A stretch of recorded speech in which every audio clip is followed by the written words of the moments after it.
ओम श्री गणेशाय नमः। एक बार पुनः मेरे YouTube चैनल पर आप सभी का हार्दिक स्वागत है, हार्दिक अभिनंदन है।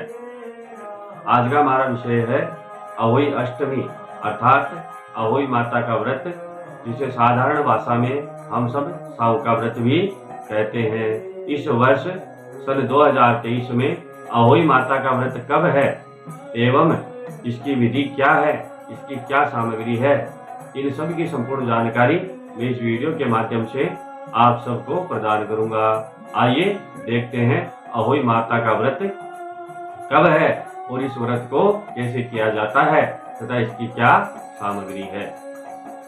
हिंदू त्योहारों में अहोई अष्टमी एक बड़ा त्योहार माना जाता है। हर वर्ष यह व्रत कार्तिक मास के कृष्ण पक्ष की अष्टमी तिथि को मनाया जाता है। जैसे महिलाएं करवा चौथ का व्रत करती है अपने पति की दीर्घायु कामना के लिए, वैसे ही यह अहोई माता का व्रत संतान के जीवन के लिए एवं संतान की दीर्घायु अर्थात लंबी उम्र के लिए तथा उनके उज्जवल भविष्य के लिए महिलाएं इस व्रत को करती है। अर्थात अपनी संतान के उज्जवल भविष्य के लिए और लंबी उम्र अर्थात दीर्घायु के लिए माताएं अहोई माता का व्रत करती है। इस दिन अहोई माता का पूजन किया जाता है, जिन्हें मां पार्वती का रूप माना जाता है। अहोई अष्टमी के दिन माताएं संतान के उज्जवल भविष्य के लिए तथा दीर्घायु के लिए यह व्रत रखती है। देवी अहोई या अहोई माता का आशीर्वाद पाने के लिए मनाया जाता है। शाम को तारों को देखने के बाद व्रत खोलती है। अहोई अष्टमी के दिन भगवान शिव और माता पार्वती की विधि विधान से पूजन अर्चन की जाती है। हिंदू पंचांग के अनुसार इस साल अहोई अष्टमी का व्रत 5 नवंबर 2023 के दिन रखा जाएगा। इस दिन के लिए कुछ नियम बताए गए हैं। अहोई अष्टमी के दिन व्रत करने वाली महिलाओं को बहुत नियम मानने पड़ते हैं या नियमों का पालन करना पड़ता है। आइए जानते हैं इन नियमों के विषय में। भूल कर भी ये कार्य महिलाएं नहीं करें। आइए जानते हैं कि अहोई अष्टमी के दिन व्रत रखने वाली महिलाओं को क्या क्या नहीं करना चाहिए। सबसे पहले है निर्जला व्रत। महिलाएं इस दिन अपनी संतान के लिए देवी अहोई या अहोई माता से मन्नत मांगती है, वांछित फल की कामना करती है और निर्जल व्रत धारण करती है। इसमें विशेष प्रकार से मैं ये बताऊंगा कि निर्जल व्रत अर्थात बिना जल के व्रत उन्हीं महिलाओं को करना है जो शारीरिक रूप से सक्षम है, जो स्वस्थ हैं, वो ही निर्जल व्रत धारण करें। एक बार पुनः मैं आपको बताता हूँ कि जो अस्वस्थ महिलाएं हैं, किसी प्रकार का रोग है, उनको निर्जल व्रत धारण नहीं करना है। वो जल पीकर भी इस व्रत को कर सकती है और अपनी संतान की उज्जवल भविष्य की एवं दीर्घायु की कामना माता अहोई से कर सकती है। धारदार वस्तुएं। व्रत करने वाली महिलाओं को इस दिन धारदार वस्तुओं का प्रयोग नहीं करना चाहिए। जैसे सुई, चाकू, नुकीली वस्तु का प्रयोग नहीं करें। सोना वर्जित है। हिंदू धर्म में व्रती महिलाओं को अहोई अष्टमी के दिन में सोना नहीं चाहिए। पूरे दिन माता का ध्यान करें और ऐसा करने से व्रत का पूर्ण फल प्राप्त होता है। लेकिन यह नियम वहां भी लागू होता है क्या कि जो अस्वस्थ महिलाएं हैं वो दिन में सोकर भी इस व्रत को कर सकती है। धातु का हमेशा ध्यान रखना चाहिए।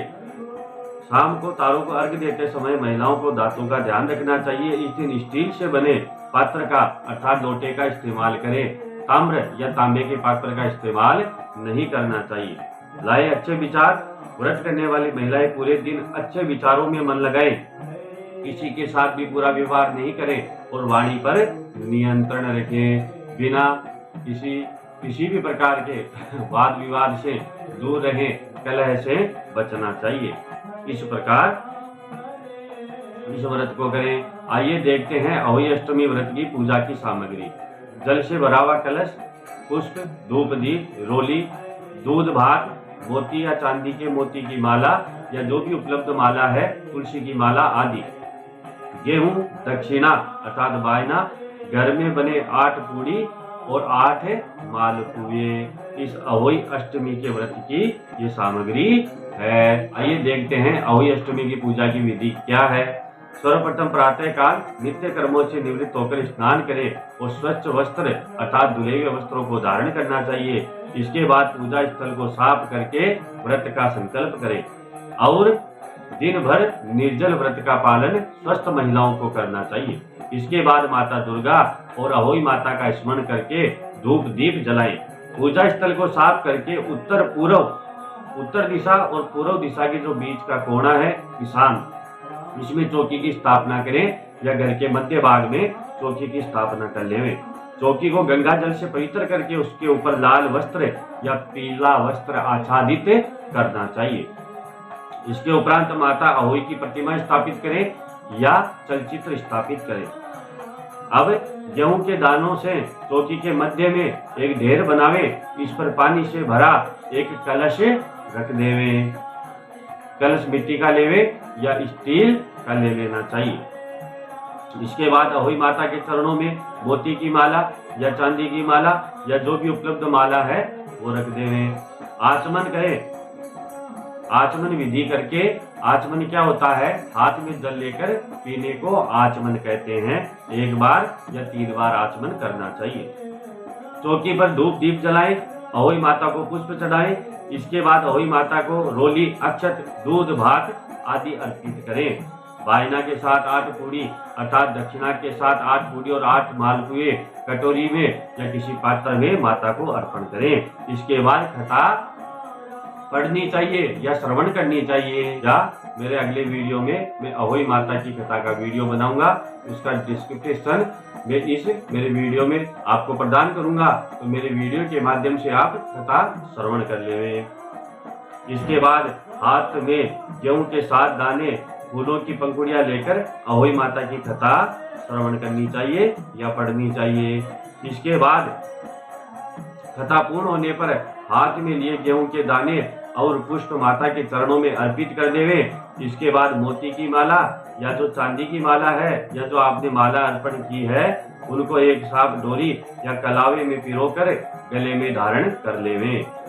अब तारों और चंद्रमा को अर्घ देकर इनकी पंचोपचार पूजा से तात्पर्य क्या है कि सबसे पहले हल्दी चिरस देवे, फिर रोली चिरचे, फिर अक्षत अर्पण करें, पुष्प अर्पण करें और जो भोग हैं वो माता को अर्पण कर देवे और तारों और चंद्रमा को भी अर्पण कर देवे।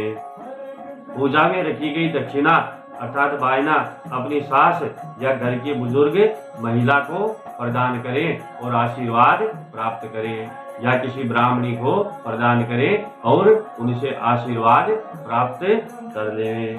अंत में जल ग्रहण करके अपने व्रत का पारण करें और भोजन ग्रहण करें। बोलिए अहोई माता की जय। अहोई माता के व्रत के विषय में मेरे द्वारा दी गई यह जानकारी आपको रुचिकर लगी है या आपको पसंद आई है तो मेरे चैनल को आप अवश्य सब्सक्राइब करें और बेल आइकन अवश्य दबाएं। मेरे इस वीडियो को आप लाइक करें, शेयर करें और कमेंट करना बिल्कुल भी न भूलें। बोलिए अहोई माता की जय। और अहोई माता से वांछित फल की कामना करें, अपनी संतान की उज्जवल भविष्य की कामना करें और दीर्घायु की कामना करें।